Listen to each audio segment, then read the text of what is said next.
Hello and welcome to your go-to Detroit Pistons podcast, The Pistons Pulse, co-hosted by me, Bryce Simon of Motor City Hoops, a former D1 hooper and current teacher, husband, and father of 3 amazing kids. And I'm Omari for the second Pistons beat writer for the Detroit Free Press. It's so depressing. Your voice sounds so much better than mine. And like, I go through my little spiel and then you come on and I'm just like, God, this sucks. Your voice is like chipper. Like, it's just like, it's a contrast is what it is. Prepubescent is what one listener once told us, that I sound like I'm 15 years old. Well, no, that would be like 11 years old. So I don't know. I don't know. It's a little lower than that, right? I think when I get excited, the pitch goes up a little bit, or octave or whatever. I don't know. You are at least 17. You're at least 17 years old, pitch-wise. Yeah. I'll take it, I guess. Yeah. Of course, we're always blessed to be joined by our producer, Wes Davenport. If you're not listening to Wes and Blake Silverman on the Pin Down over on the Detroit Bad Boys YouTube, you absolutely should be. You should be reading Omari Sankofa II on the Detroit Free Press. And if you have any other Pistons content left in you, the for free Motor City Hoops Substack. I am finally dropping some content with video breakdowns, draft prospects, potential offseason acquisitions, but none of that matters because we have our favorite guest. I don't know. He's like a borderline co-host. What's the difference between favorite guest and co-host? Whatever that is, Laz Jackson is that.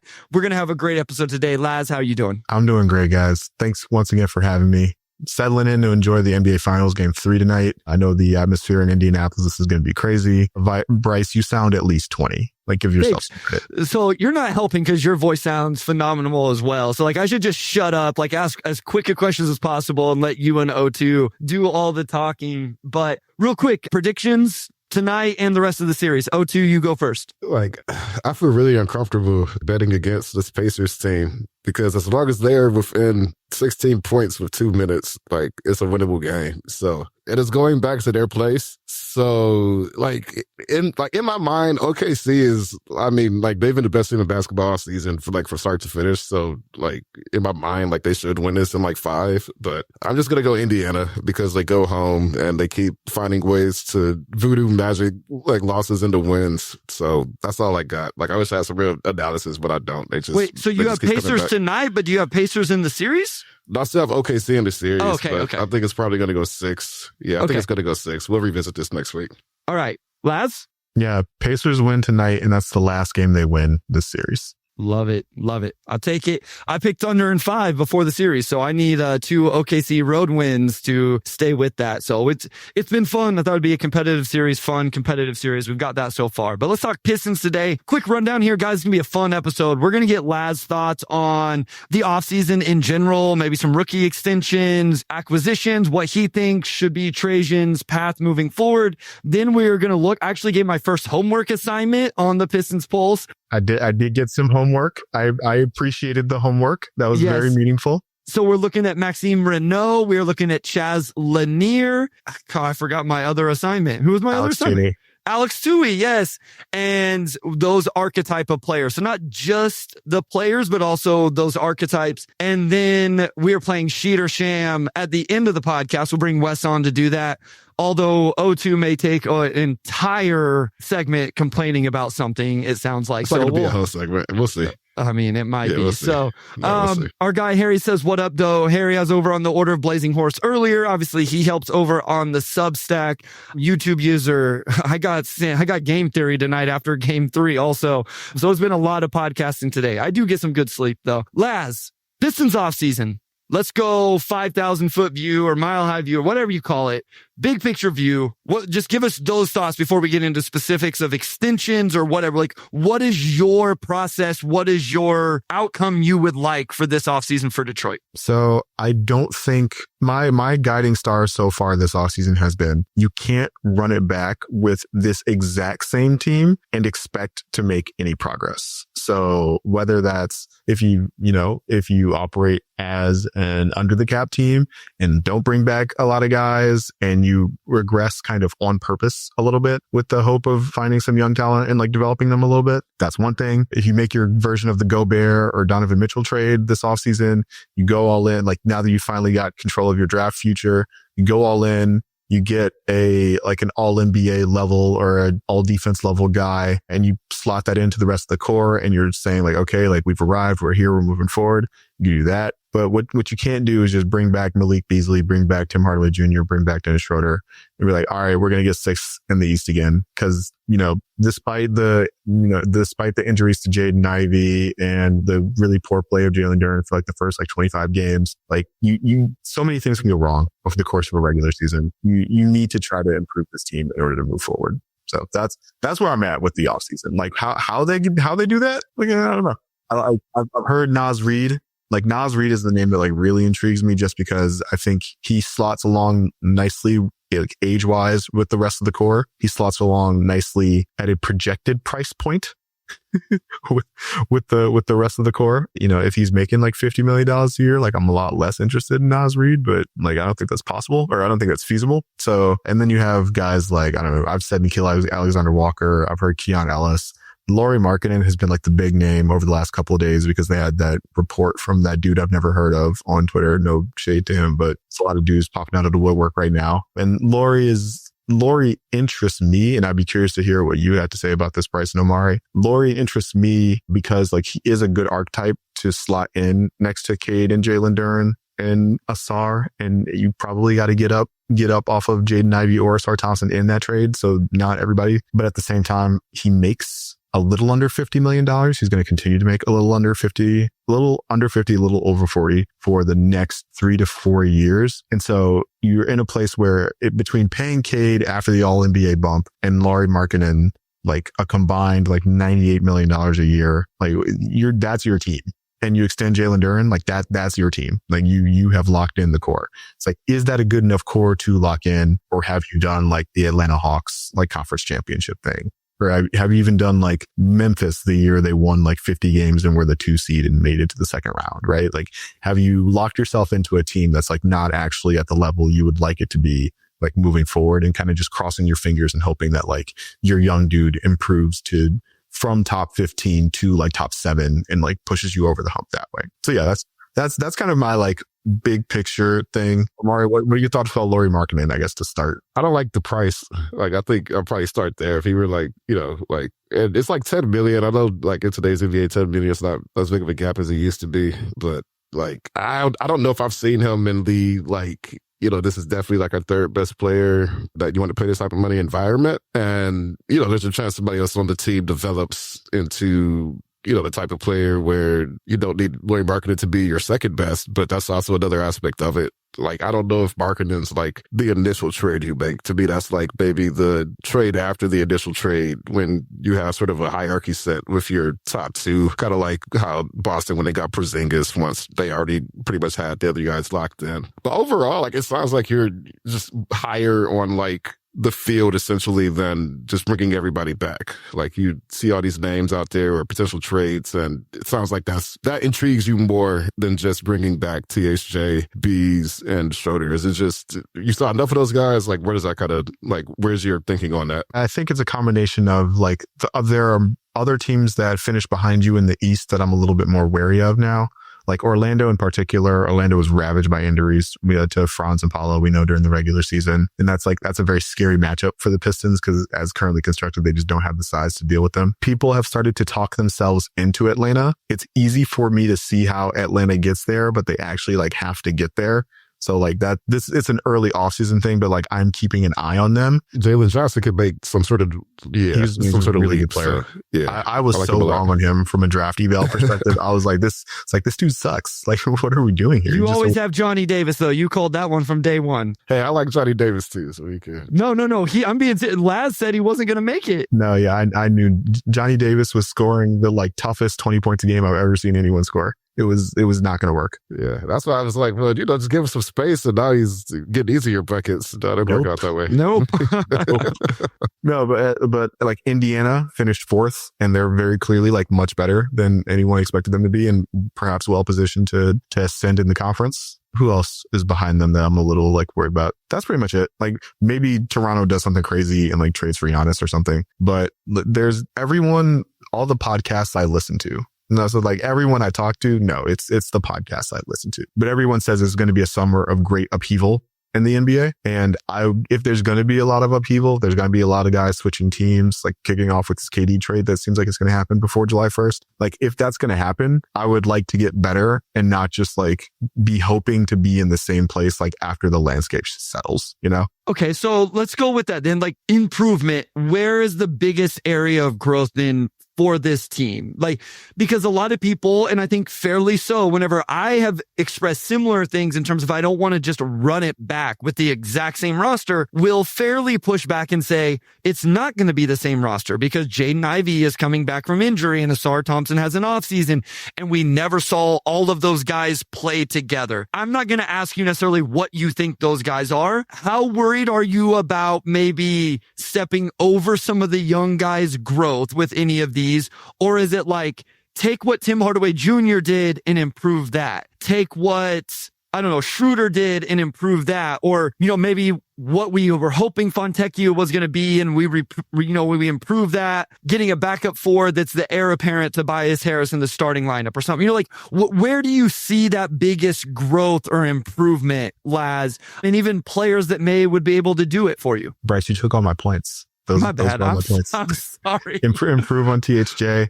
I'm the worst question asker ever because I just like give my thoughts while I ask the question. But no, it's a good laundry list though, right? And that's what makes it like an easy question to ask. But yeah, like improve on the THJ slot. Tobias is not a long-term solution, both in terms of age and contract. So figure out a long-term solution at the 4 and then figure out a Fontecchio replacement to absorb some minutes during the regular season. Like I think it was fair that Fontecchio like wasn't earning minutes in the New York Knicks series. Like, and by the end of the series, like Ron had fallen out of the rotation. And so like it's as your like 9th, 8th guy, like I don't think it's fair to be like, we must have the best 8th, 9th guy in that slot. And like, that's how we improve the team. But you do need a full 10-man rotation to play every night. And so that's how you absorb some minutes. And I don't know, Ivy was a big loss for the team, but he and Tim Hardaway Jr. they brought different things to the table from an offensive perspective. And I think that I value what both of them did, but just replacing THJ with Ivy means you like don't have what THJ bought in terms of like movement shooting, in terms of like length on the wing and competitiveness. Like you brought up Sam Merrill a bunch, Bryce, and like that's more of what I equate as like a Tim Hardaway Jr. replacement. Even if I don't know if like I would need to watch more of Merrill to see if he like could actually like fill all those minutes, because THJ was like quietly like pretty good last year for the Pistons. I may have a video breakdown coming on Friday on the free Motor City Hoops Substack to answer some of those questions, Laz. I was watching the Laravia video before we started doing the podcast. I'm an avid subscriber. You know this. I do know this. I appreciate it. But yeah, that's kind of where I'm at. Are there any names? Like, what are the names? Like, you brought up Nas, another shameless plug. His video breakdown drops tomorrow on Thursday on the Motor City Hoops Substack. Is there another name? Like, you brought up Nah, we brought up Laravia. Ty Jerome is a name out there. Yeah, cap casualty Ty Jerome. Yeah. Very interesting. Dorian Finney-Smith. Al Horford, like some of those guys. Is there a name that really is intriguing to you above all else? Even like get rid of the mechanisms, the mechanics to get him here. We can get into what's the name that kind of intrigues you? Yeah. If we're talking about like long-term solutions at the 4, the names are like Nas, Jabari Smith Jr. if something like knocks loose in a Kevin Durant trade. And if he's like, all of a sudden he's headed to Brooklyn and it's like, I don't know if I feel like being in Brooklyn where like nobody can get me the ball. And it's like, okay, well, you know, we got some space, we got some room. And that's a guy who his contract is coming up soon. He'd want an extension, but like that's a guy I feel pretty comfortable extending at like a reasonable number. And then of course, like Nas and his incoming contract, which will be probably in like the 25 to 30 range. Wes can keep me honest on that. That seems like about what we're getting. And that's a good like long-term solution in my mind. He can space the floor. He can rebound. Really, if you can space the floor and rebound, like that's 2 big items like checked off for me. He does a good, not great job on defense. He really struggled in the Oklahoma City series, but like everybody did. So I'm not like overly worried about like how that's going to look for him. But yeah, like Naz Reid is be a really good get. And you could play him and Stu together, right? Like he's versatile enough. Like he could be your 5, he could be your 4. He offers lineup versatility. By being a potential spacing 5, he opens up like the possibility of playing Asar and Ron at the same time in lineups and helps facilitate like growth of the youth that way. So yeah, like those are the names. And then like at the high end, like if you're going to do your Gobert swing, like Jaren Jackson Jr. is the name I've been looking at. And it's like, yeah, it's like a little bit of a homer pick. Like, yeah, it's a little bit of a Sparty pick, but like he was on pace. Like, did he make all defense this year? I think he still finished second team Yeah. So again, like second team, all defense level guy, again, spaces the floor, has gotten a lot better with the ball in his hands. And something I don't think when it mattered for the Grizzlies, he didn't get enough chance to operate with the ball in his hands, which I thought was weird. And so maybe there's some stuff there that I don't know about, but yeah, like that would be, and like he's what, 27? 26, yeah. Yeah. So again, like he's in his, we'll call it, he's in his prime, but like he's not in his 30s, and we can still expect to see him like play at this level for the next 3-4 years. And Duran's like the exact type of big you want next to him too. Like, you know, let Duran rebound, which is what he wants to do anyway. Yeah. Right? And Cats Lives, like he's going to be in heaven playing next to Jaren Jackson Jr. He's going to do all the nitpicky defense stuff. So that's kind of look more so from what the Pistons would have to potentially give up, you know, to improve this offseason, whether that's, you know, just going the cap space route or whatever else. You kind of floated, maybe you have to part ways with a JI or a Nassar to go after a Larry Markkinen. Like, who's on your do not trade list? And is there anybody who's like I don't want to give this guy up unless we're getting like this like X caliber player? Yeah. So Cade is obviously on my do not trade list. And then it's a big step down. And then like oddly, it's Stu. Stu is weirdly the second most valuable member of this Pistons team. I think that's fair. Because his contract is good. He's their best big man defender. He offers you like sub-level of scheme versatility on defense. He's kind of in like the Marcus Smart with Boston category, whereas like maybe he's not the best player, but that's your quote unquote heart and soul. And so I don't want to lose that for much. And then you get like a smaller step down, and then it's like probably like Asar and Ron in that order, and then it's like JD and JI. Obviously, like for Jaren Jackson Jr., you'd like to pair him with JD and not like trade JD to get him. Like that's a little weird. But I think Memphis would probably be more interested in like an Asar or a Ron for JJJ. And I think like that's something I would have I'd have like the 3-hour meeting. Right? Like you gotta discuss that at the absolute least. And having like mentally discussed it myself, like I think I would do it. I think I would do it. If it really came down to it, you'd start with like, hey, here's some picks, here's some swaps. Here's Tobias Harris, like as like a good locker room vet, which like apparently you guys need really badly. Like here's a lightly used Marcus Sasser. Like are we good? And no, we need like one of the young guys, and like you probably got to put him in there. Let's finish with this before we get to the NBA draft stuff. The rookie extensions are on the table this offseason. Laz, what is your comfortability range for JI and JD? And what do you think ultimately happens with those two guys and their contract extension? Yeah. So Bryce, I got to give you credit. We talked about this like on the phone a little bit, and you and Sam had the best discussion like nationally, I think, we've had around like those extensions. And I think I'm at the point now where JI is in lowball or like show me mode, which is probably not where he wants to be as a player. And like, honestly, like not a great place to be as a team, because like if he doesn't play well, like you can't trade him for nearly as much. And if he does play well, like all of a sudden he's making 35 million and you've kind of like locked in your core a little bit. So that's where I think like JI ultimately ends up. He doesn't sign an extension this offseason. We go into the year and like, I don't know, I forget if the rules have changed, but like maybe after 30 games, he like gets an extension and we're like, okay, we've seen enough. And then JD is solidly like, hey, here's starter level center money, which is like 25, 26, $27 million a year for as long as he wants it. Maybe he would like a 4-year deal with like a 4th-year player option so he can get back on the market. He's young enough that like a 4-year deal would take him to age 25. And so it's like, yeah, I could sign a 30% max at age 25. Like, yeah, I'm going to try and do that say, all right, Godspeed, like more power to you. I hope you can do that. So like 4 years, 1 time, something like that. Yeah, something like that. And that puts you in a good spot. Like that's about what a quality starting center makes in today's NBA. He'd make more than Zubac, which Zubac made third team All NBA this year. So it's like, hey, that's a pretty good deal for you. But it would probably be less than like Miles Turner is going to get this offseason. And so like that would be like, I think he'd be okay with that. I think his agent and like the team could probably get to a place where like everybody's happy. As we went through those offseason previews over on Game Theory, which the Pistons one is almost on 10,000 views, I think, over on the YouTube channel. So thank you guys so much for checking those out. If you haven't, it's pretty good content. I think I'm a little biased. We talked about Mark Williams and we talked about Walker Kessler. And what I found myself wondering is like, does one of those guys set the market for the other two? Does one of them crush a deal? And then Jalen Duren's like, well, I'm better than that guy. I've been more available than that guy. Yeah, my numbers are guys. Yeah. So give me more than that. Or does Mark Williams set the market in a lower range where like there's real injury worry and he takes a low ball offer? And then now Detroit says, well, you're better than Mark Williams, but are you $10 million a year better than Mark Williams? He just took this number, and so it was interesting to see like which one of those guys is the first to strike in terms of those extensions this offseason. And in the same way for J.I., you could say the same thing about Shaedon Sharpe, about Benedict Mathurin.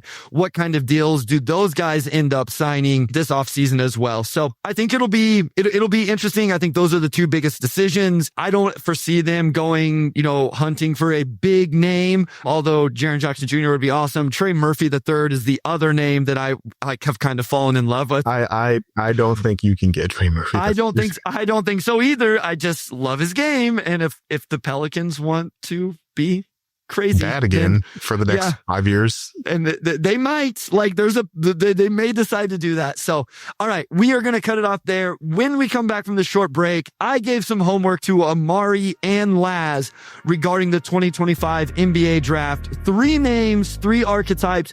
We're going to start with Laz's least favorite or least exciting one of those 3 and then work our way to the most exciting of the homework. We'll get into that right after this.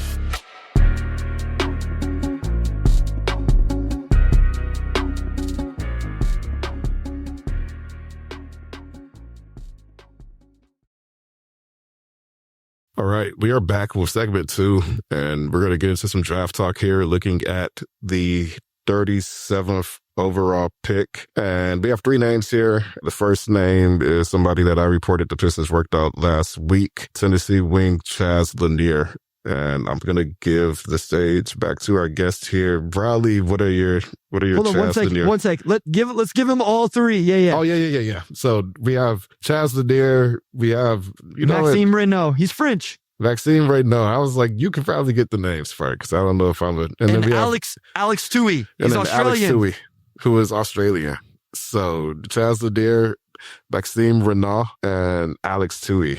Third favorite. What was your third favorite, Laz? That was a good segue because Omari had my third favorite. It was Chaz Lanier. Chaz Lanier, 6'5" guard, Tennessee, on the older side. So like maybe you hope he can contribute. And Bryce would probably know more about this than me, but like it is interesting to me how the NIL era is like kind of like whittling down like what's going to be available like after like the first round, after the 25th pick. It's like the 25th pick makes like $6 million, and that dudes are like, I could make $6 million like for a year in college. Like what are you doing here? So NBA is gonna have to do something about that, or not. Like, we'll see. But Lanier, when Bryce gave me the names, I knew nothing about any of those guys because I haven't done any research this year. And so I put him on first, and I was like, okay, I see the appeal, right? Like this is your maybe he's 60% of THJ for like 80% or like 20% of the cost, right? On the other hand, like he kind of struck me as just a guy, long-term, fluid, but not like a good athlete, but not an amazing athlete, not great with the ball in his hands. Saw some interesting things on defense. I don't know if that was like system stuff from Tennessee. Like Bryce again probably knows better than I do. But yeah, Lanier seems like a like very worthy second round pick, but like one of those second round picks where I don't expect much in the short or long term. The way I was thinking about it is like if you draft, you could spend assets to draft Lanier, or you could like play Lindy Waters the third, right? Who does a lot of what Lanier, you would hope Lanier like does. And like, it doesn't cost you the 37th pick. So I was like, okay, like this guy's maybe an NBA player. Maybe he's a quadruple A, like NBA player. And that's fine. Yeah, I think you hit it pretty solid with Lanier. The shooting numbers are kind of ridiculous. 2 years ago at North Florida, he shot 44% on 7.5 threes. And then he comes to Tennessee and shoots 40% on 8.2 3-point attempts per game. The defense is interesting. I think when you watch a game, you can see that they put him on the other team's least offensive threat. And I think that's by design. Again, all of these guys, I have video breakdowns over on the Motor City Hoops Substack. Those tend to lean a little more positive because I just wanted to show the upside of the player in terms of what they might be able to provide. But I think this is truly, like you hit it on the head, this is truly like you are going to knock down like you're going to space the floor, knock down threes, hopefully off movement, maybe attack a closeout into a mid-range pull-up. And it's an interesting archetype to think about, right? Like is that going to find the rotation? Is it worth the 37th pick? So Omari, your thoughts? I know Detroit brought him in. Your thoughts on Lanier, you know, what you have seen or what you know, and maybe that archetype of player in general at 37. Yeah, like he's one of the best shooters in the draft, catch and shoot. Like he could just really, really knock down shots. And like because of that, and on top of that, he's like 6'4", like he's got a good wingspan, like 6'8", 6'9", like not like an amazing athlete, but also like not a bad athlete per se. But I think Laz, like you said, like with Lindy Waters, maybe that's what you're getting in a player like Chaz in there. You know, maybe there's some, THJ upside as a guy that could just,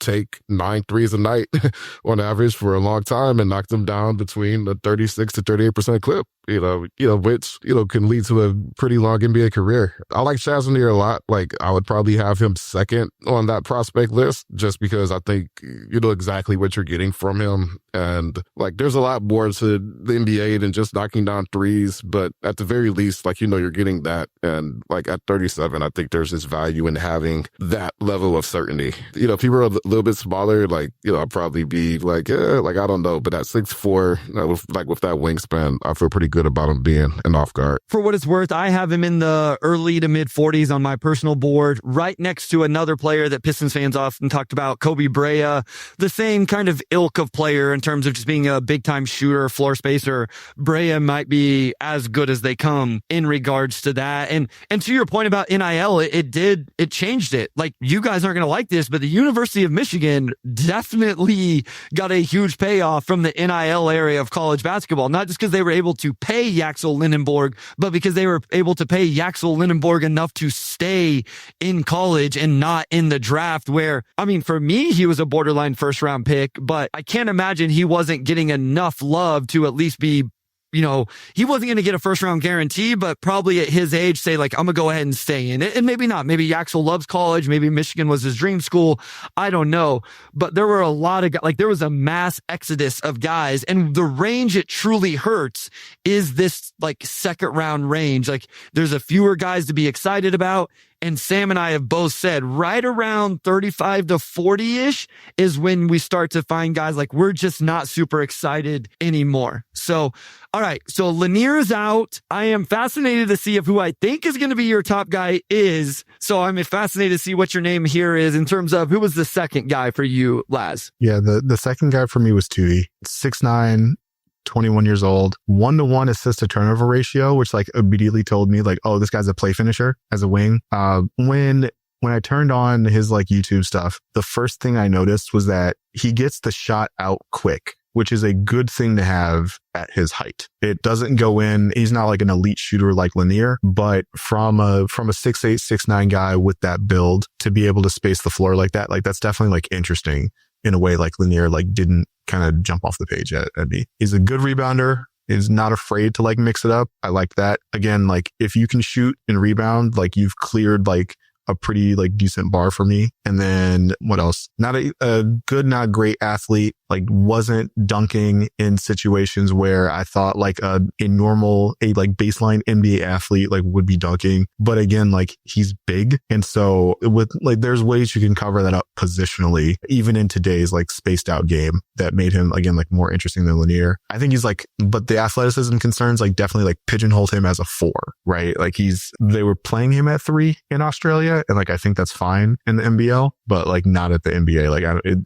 if he gets on switches against like guards, like that's going to be a problem at the NBA level. And that was another thing, right? Like there's not a lot of scheme versatility, right? Like this guy has to be in like, these guy can't switch. So like you have to be in drop or you have to be like in a recovery, like a rotation scheme, which is fine. That's what the Pistons played most last year. A name I've gotten for him and I actually kind of like, and I found myself going there as I was watching the film myself, is a name that I do think is interesting for the Pistons as an offseason acquisition, depending if they go over under the cap. But he reminded me a little bit of Jake LaRavia in terms of like just offensive versatility. He's not a primary on-ball guy at all, but he can attack a closeout. He moves the ball well. If the shooting really is there, it looks really good. And then I think LaRavia is a better defender, but like I just think that LaRavia is a really good defender compared to most. But can you see a little bit of that in his game? And does that interest you adding to the Pistons roster? Let's say the high-end outcome of Tui is a Jake LaRavia type of player. Is that interesting? Do you think that that's worthy? I mean, we're talking about the 37th pick, but do you think that's a rotation role that they could use? Yeah, I think like we're talking, you had the video about Jake LaRavia being an offseason acquisition. We talked a lot about how Simone Fontecchio was kind of disappointing this year from like a rotations minutes perspective. And so like, yeah, they could use that archetype. And it was funny, actually, you know who he reminded me of, Bryce? Ersan Ilyasova. Just like the way he got the shot up, the way that they were like using him offensively, but like an evolutionary version of Ersan, because Ersan would get opportunities to like attack closeouts and like move in transition a little bit more in like today's game. But yeah, that was the name that actually kind of popped in my mind. But yeah, this is one where like if Chaz Lanier is like, we have Chaz Lanier at home and Lindy Waters III, Alex Toohey was like, we maybe have Alex Toohey at home with Bobby Klintman, who would play a similar, they both would be 4s, I think, in the NBA. Maybe like very different styles of like going about it on offense. Bobby seems like a much better passer, right, than Alex Toohey. But like they kind of occupied the same spaces on the floor at the best outcomes of themselves. And so it became again a question of like, hey, like if you pick this guy, does that mean like you like doing the Dark Knight scene where you're breaking the pool cue in half and being like, one of you guys is getting minutes. Which one is it going to be, right? Or is there like an opportunity to use this asset to either get somebody that you know will be good or, flip it for some more stuff down the road? Oh, too, your thoughts on Alex Toohey or that archetype? The Bobby Klintman idea is interesting. I actually had thought about that as well. So that is interesting. Yeah, I like the archetype more than the player. As for those who are listening and not watching, one of Bryce's kids just great behind on camera. What's up? I like the archetype. I feel like more than I like the player. Like you watch him play and like, I feel like the jumper looks nice. Like, he's got great size. I like 6'8", 6'9". I think his wingspan's around 6'10" or 6'11". Like decent athlete. Like I think he has good awareness. I think he keeps his head up. He just doesn't knock down a lot of threes. And that's like, his entire game hinges on his ability to knock down threes. Like I think he only shot around between like 68 and 72% during his 2 years over in Australia, which, isn't like the most encouraging as far as like if you're a buyer into free throw touch. The part that was appealing to me, Omari, was like he shot really poorly last year and he shot like moderately well like this year. And so you think that there's improvement, and maybe he improves to like a baseline like 36-37% guy, but that's still functional, right? Yeah, no, it's still functional. Yeah, like for him, like if he can knock down threes, then like you're in great shape, right? And to Laz's point, he shot 24% and 23-24, and then that went up to 31% last season on about the same amount of attempts, 2.4 and then 2.9. Yeah, and then his free throw percentage did go up to about 69% to about 73. So you did see like those numbers went up. Like those numbers went up. That's what you want to see. It's just not where it needs to be. So I like Tui as a prospect. Like honestly, the gap between him and Chaz Lanier is really like not that big at all. Like it's just me buying into like something I know I'm getting versus like what might possibly happen down the road. But even then, if he knocks down shots, like he's still probably like a guy that is like, if he could be like Sam Merrill, like I heard that name earlier, like that would be good. But I don't know. I have mixed thoughts. He probably doesn't end up being that type of shooter as Merrill. Yeah, Merrill was a real good shooter in college. Yeah, he was. Like, but I said that, I'm like, no, like he had a strap in college for sure. Yeah. All right, let's get to the last name here. And I probably should have given the caveat that, like, these two guys you're taking at 37. I don't think the final guy lasts to 37. If he does and Trajan does not take him, I'm going to be very frustrated. I will get over it. But I just think that, especially at 37, I've said I would be willing to move up in the draft for this next player, assuming it was like a second round pick or something like that. Like, not real crazy capital, not like a future first or something insane like that. But obviously it is Maxime Renaud, the stretch big out of Stanford, the skilled big out of Stanford.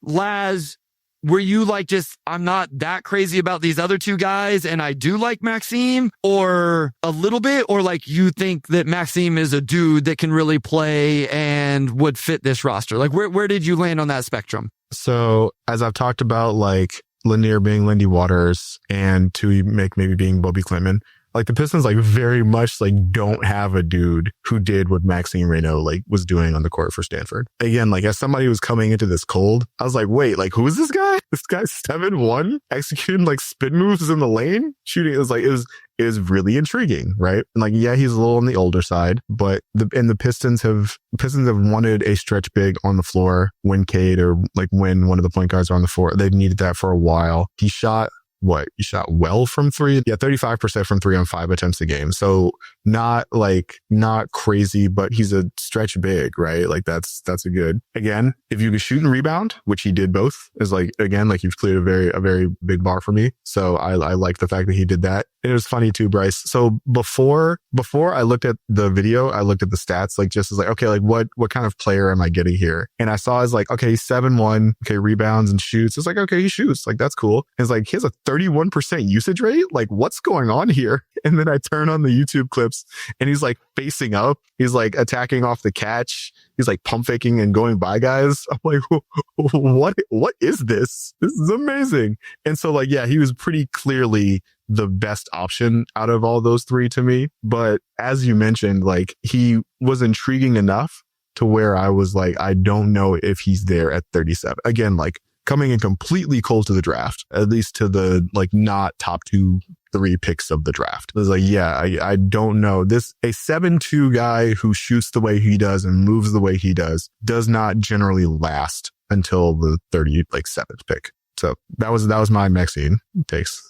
I love the one thing I'll say about the 3-point shooting. He shot 323 in his career. So if you just look at his career as a whole, it was 35%, career 73% free throw shooter. And again, in the video breakdown I did, one thing I highlight is like he can play on the perimeter. It's not just pick and pop. Like he understands relocation and go play in the corner and attack a closeout. And so like it really works in regards to that. He doesn't need to be in the action, but he can keep proper spacing in regards to that. And I know I see people at the combine, like he wasn't like just floating around the perimeter, right? He was like mixing up, and like you like to see that in your like quote unquote stretch big, the ability to mix it up. Cloudy asked, could he play with Stu? Like I wouldn't have that as my like main focus, but I think there are lineups and rotations where you could do it in a second unit situation. It's not going to be 50-50. Like most of his minutes will be as the third big, but there would be times because he can space the floor and do those things. I've seen people bring up the defensive issues. I get it. I understand it. I agree with it. I do think he does a great job using his length that he does have,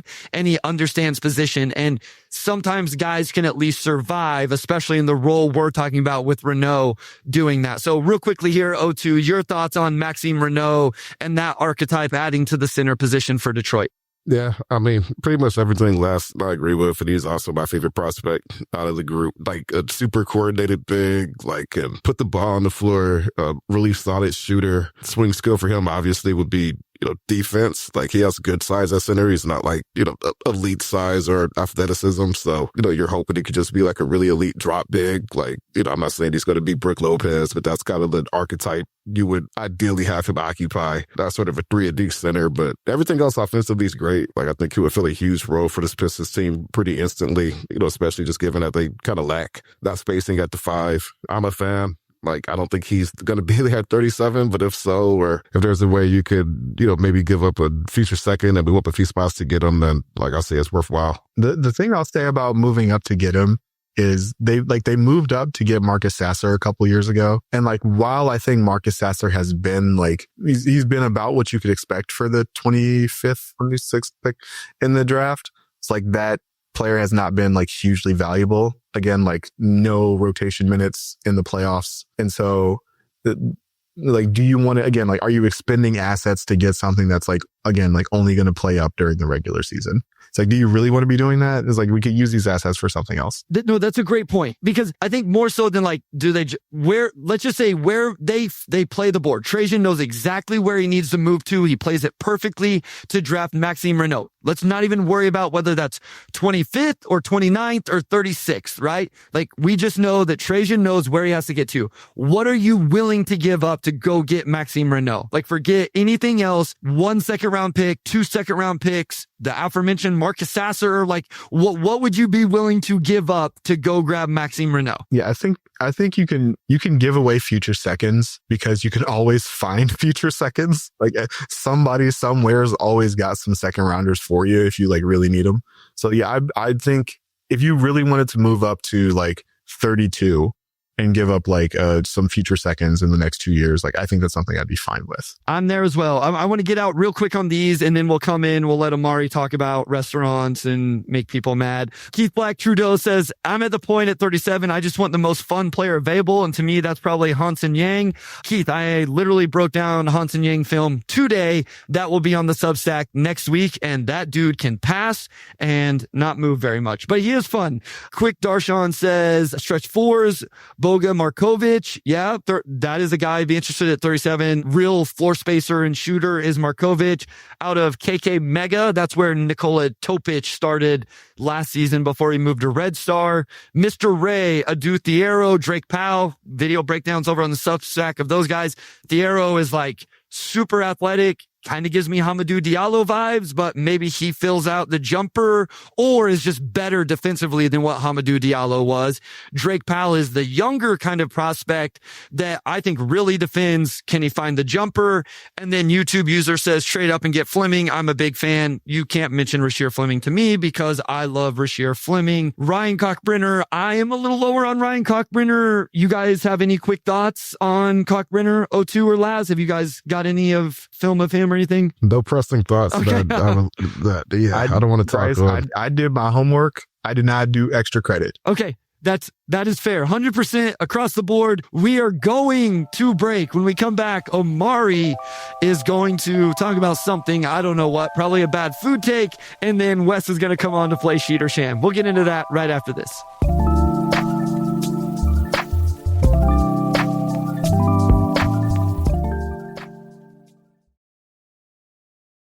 All right, we're back with segment 3, and we're going to play Sheet and Sham, except I really want to get Laz's thoughts, so I want to get Bryce's too, but I don't know if he's going to play along. But like, it just bugged me. I was at a restaurant last week that committed both of these sins. All right, name and shame. Which restaurant? So the first one, it was up north. Like, you'll probably never go there. Like, it was way up in Petoskey. But the first one, when a restaurant advertises wings, and it is on, like, do you expect like a full wing or do you expect half of a wing? Like, if it's just wings, to me that should always be a full wing. It should never be like, we have wings and it's like you order 6 wings but it's just like 6 half wings. A wing should be a full wing. That's a wing ding if it's half. Like, it's only flats, or like it's only drums, or like, yeah. What's a full wing? I don't understand the question. Like a full wing. Like, you go to the grocery store and you buy a wing and it has the drum and the flat and the tip all attached. I disagree. But when you go to a restaurant and you order wings, like, it's never the full wing. Like, you'll be like, I want 6 wings, but it's like, it's really only 3 wings because they give you 3 drums and they gave you 3 flats and they called that 6. But to me, that's false advertising. So this place was like, we have like big wings. And I'm like, okay, well, big wings, like that's probably, a full wing. They had big drums. No, you were like, what big is drums and big flats, but no actual full wing. Like to me, that's false advertising. Like where are you in this? Like when you go to a restaurant, do you expect like when they just say wings? Like, do you expect a full wing? It depends on the restaurant. And actually, like, no. Normally, I expect drums at a restaurant. Like, I feel like drums are the more like aesthetically pleasing of the wings. Like, I eat both. Like, do not get me wrong. Do not mistake me. I eat both. But yeah, like, I expect drums. But my dad came in with good info. I think it's fair. I think it's a fair complaint. O1 gave a caveat here that it said traditional wings. Yeah, it said traditional wings. So you ordered 6 traditional wings. You're probably thinking like a full chicken wing. You're not thinking like a flat or just a drum. You're thinking a full wing if it's traditional, right? No, if I hear traditional, I'm thinking that means bone in. No, but they're all bone in though. Yeah, we're not talking about boneless wings. We're talking about nuggets. We're not talking about big nuggets. Yeah, no, we're not talking about nuggets. Like we're talking about drums and flats versus it all being connected like a full piece. Oh my god. So I got like I hear what you're saying. Oh, like I don't expect it, but like I don't think I'd be disappointed not getting a full wing either. I would just be like, oh, okay, this place like only has flats. Like, okay, sure, I guess. But also, like, I don't get wings all that often from places. I eat wings. I'm a wing guy, but like, I don't know. You go to places and get burgers, right? Especially like you're up in Petoskey, you're on vacation, like you're on the beach or whatever, taking in the sights. Like that's burger opportunity for me. Okay, maybe this one will be right. The second, like this is just more of a pet peeve, but whenever you go to like a restaurant and like a burger spot, and they'll do like you order a burger, comes with chips. If you want fries, it's like an extra $4 or whatever. Like, why is there always an upcharge for the fries? And who are these people who prefer plain potato chips over fries? Like, to me, that's just like, if you want to charge like an extra $4 for the entree, just charge an extra $4. Why are you? So I'm glad we're gonna get Wes on in a minute because I'm sure that's an economic thing, right? Like fries probably cost way more to make and like keep it's all on potatoes hand. Though. They come from the same potato. It's just a different size. But the chips come in a bag, or they're coming in like a huge bag that they're like pouring out. But sometimes they'll do like homemade chips. Like they'll serve homemade chips, but like the fries are more expensive though. But those chips are homemade. They can call them homemade chips, but those chips came off the back of Cisco truck, right? Well, more than likely. But a lot of times they'll be like, yeah, like homemade kettle chips, Yes, Peanut Barrel and East Lansing does have good burgers from Andrew Callis does commit this sin. They're like Peanut Barrel does have good burgers though. Yeah, like their fries like an extra $4 or $5. And it's like, but I don't even want chips. Like, like, could you just take the chips off and then replace it with the fries? So, Wes, this is definitely an economics thing, right? Like, fries have got to be way more expensive. I don't know. Probably. I'd want to know how many people pay for the upcharge. That's what I'd be curious with. How many people are just paying to go get the $4 extra bucks? Because I don't want chips. I want is that everybody? Is it a small group? That'd be important to know. Wait, so Omari, like philosophically you disagree with it, but you still paid the upcharge? Stand on your principles. Because the thing is, because I don't want the chips. Like you give me these chips, and it's like, well, I'm ordering the burger, but I'm a fries with it.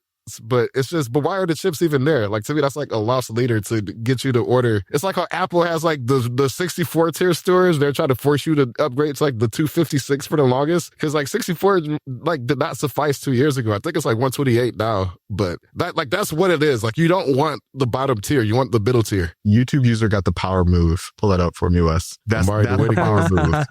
Double patty and not get chips or fries. It's like that I can way actually get like, behind that. Yeah, for sure. that is a power move. I've never tried that, but like I got to add that one to the repertoire for sure. Can we play Sheet or Sham? We can absolutely play Sheet or Sham. All right, cool. Let's go. We can, but I do have to qualify that the first question here is actually supposed to be a tiebreaker from the last time we attempted to play Sheet or Sham and you guys tied. So like we'll have all three of you guys answer it, but just so and we if can Laz gets it right, he gets a win. Well, I'm just gonna rate you guys on all three. So whoever of the two of you finishes higher on this one question, I don't want to win like that, Bryce. It'll count for double. It'll count for both. Is how the first one's going to go. It'll count for both. But for the refresher, all right, the reason this is important, by the way, is for the overall series, Omari, Bryce, you guys are tied 6-6. Like, Bryce, you had a big comeback overall, here. Yeah, overall. For our lives. Yeah, for the lives. For our lives. Yeah. So we got to settle. We got to settle the top. What's up, O2? Hey, hold on. No. We're going to be in Vegas together in a month. So let's put it on it. Ooh. Okay. Supper. Ooh. O2, supper? Okay. Yeah, let's do it. Let's do it. All right, Come on. all right, Let's bet. do it. All right. Come on. Okay. Well, then quick review. I've never been on the hook for supper in my life. I've done Denver. I've never done supper. This will do it for me. Let's do it. Sheet is true. Sham is false. Guys, remember, you can't phone the chat if you really want to. Otherwise, try to not look in You case. have to come to Kansas to get the payoff if I win, because we only eat supper in Kansas. So you actually, Man, you're adding on to the bet. I don't know. No, I'm joking. We will have. Okay, sorry, Wes. My bad. Go ahead. My bad. You're good. Which of you wants the answer first? I will. All right, Bryce, you're going first. This one's for you. The Pistons did play a 9-man rotation in the playoffs, as you three know. We'll go Bryce, Omari, then Laz, you bring up the rear here. Only Sham. Only one of those 9 players averaged less than 1 turnover per game in the playoffs. Only one averaged less than 1 turnover? Yes, that's the question. Sham. I'm going seed. I'm also going Sheed. It is Sham. So nobody did. Everybody who played regular rotation minutes in the playoffs averaged more than a turnover per game. Bad. I was going to say Dennis Schroeder probably averaged 0.8 or something. I didn't even get it right then. I didn't even get the question right. I won and got it wasn't even the right process. What was your process? I was thinking like P. Reed put up like less than a turnover per game in his like 6 minutes a night. I think I misunderstood the question. You said, wait, you said that more than one person? I said only one of the 9. And the answer is not even that. Oh, so it could, I was thinking 2 average less you're going than the other 1. way. Gotcha. That's what I said. Yeah, I failed. Chili says it right. I failed successfully. I failed into a free meal at, I don't know. We ate at a pretty good spot last year. We got to change it up every year. We ain't going to the place where you have to cook the meat yourself. You know what my pet peeve is? Cooking the meat yourself on the table. Bryce, Korean barbecue? It's Korean barbecue. Korean barbecue. Delicious. I go to a restaurant for someone to cook for me, and I will pay whatever they charge me that it says on the menu, regardless of the upcharge. But I will not cook my own food. Bryce, but if you go with Randy's, I will take you to Korean barbecue and I will make the meat for you. How about that? No, that's the problem. Is I love you, Laz. I don't know that I trust you to cook it correctly. I cooked it successfully. It was delicious. Everybody ate and was full and merry. Sure. All right, let's get to the game. All right, next question. Omari, this one we'll have you go first, then Laz, then Bryce. We'll just keep rotating that order. Sheed or Sham, this season, Jalen Duren and Asar Thompson both were assisted on 62% of their 2-point field goal makes. Jalen Duren and Asar Thompson both were assisted. Wait. Are you saying exactly 62 or 62, like 62 or greater? Within a rounding error of 62. Oh, okay. I'm going to go Sheed. I'm going to go Sham. I'm going to go Sheed. It is Sheed. So they were like 0.004 apart. They were both basically 62% of all their makes were assisted. Asar, though, he did shoot a couple of 3-pointers. So 100% of his threes were assisted, which, yeah, that makes sense. Our guy Sean is struggling a little bit here in the chat with the game. That's okay, Sean. I'm 0 for 2 too, Sean. So Laz, we're down here together. Laz, stop trying to answer the question. You just have to try to read Wes. Like the whole game is reading Wes and the question he's asking. I don't know, Bryce. That was Omari's original strategy, and you've caught up to him. Unless you're saying you just got better at reading me for the questions. I got lucky is what I got, as we found out on the tiebreaker question. Fair enough. All right, next one. Okay, Cade Cunningham finished last season top 10 in the NBA for points scored in the paint per game. Regular season. Laz, that's you. Top 10? Are we talking, so per game, not per game. Total, but per game? Per game. Oh, per game. Yeah. Oh, okay. Actually, that does change my answer because I was thinking total. So I'm gonna go Sheed. I'm also going Sheed. I am going to go Sham. It is Sheed. He was actually tied for 9th. He and Karl Anthony Towns, 12.8 points in the paint per game. I mean, my initial thought was there was more to the question. Like, I thought you were saying Cade Cunningham was top 10 in the NBA in points per game in the paint, and then you were going to add something else on top of it. So I was like immediately going Sheed. Keeping it simple. I love it. All right, next one. Here we go. Jalen Duren. This one's talking about contested rebounds. We're now getting into I just found some funky stats on Basketball Reference, and these were just fun. But okay, so Jalen Duren had the highest contested rebound percentage on the team last year per NBA.com. Sheed or Sham? Laz, you're first.